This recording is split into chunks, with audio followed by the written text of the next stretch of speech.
अरे महुआ रे लागवला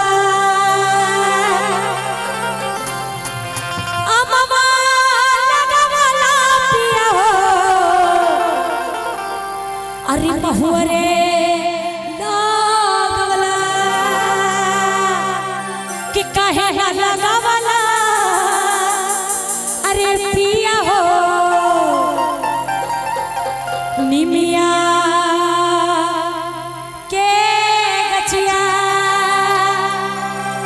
कि काहे ना लगवला अरे पिया हो।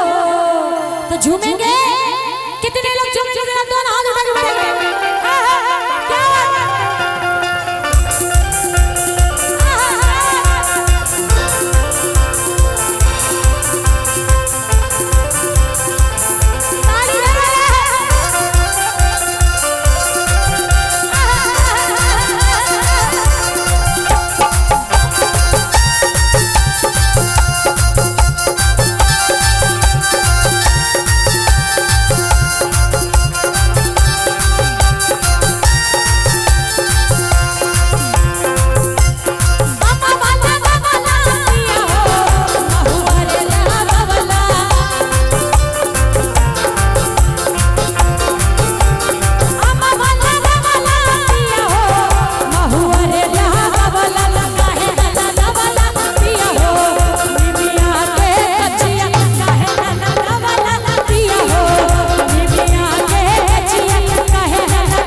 टोपी वाला ताली बजाओ।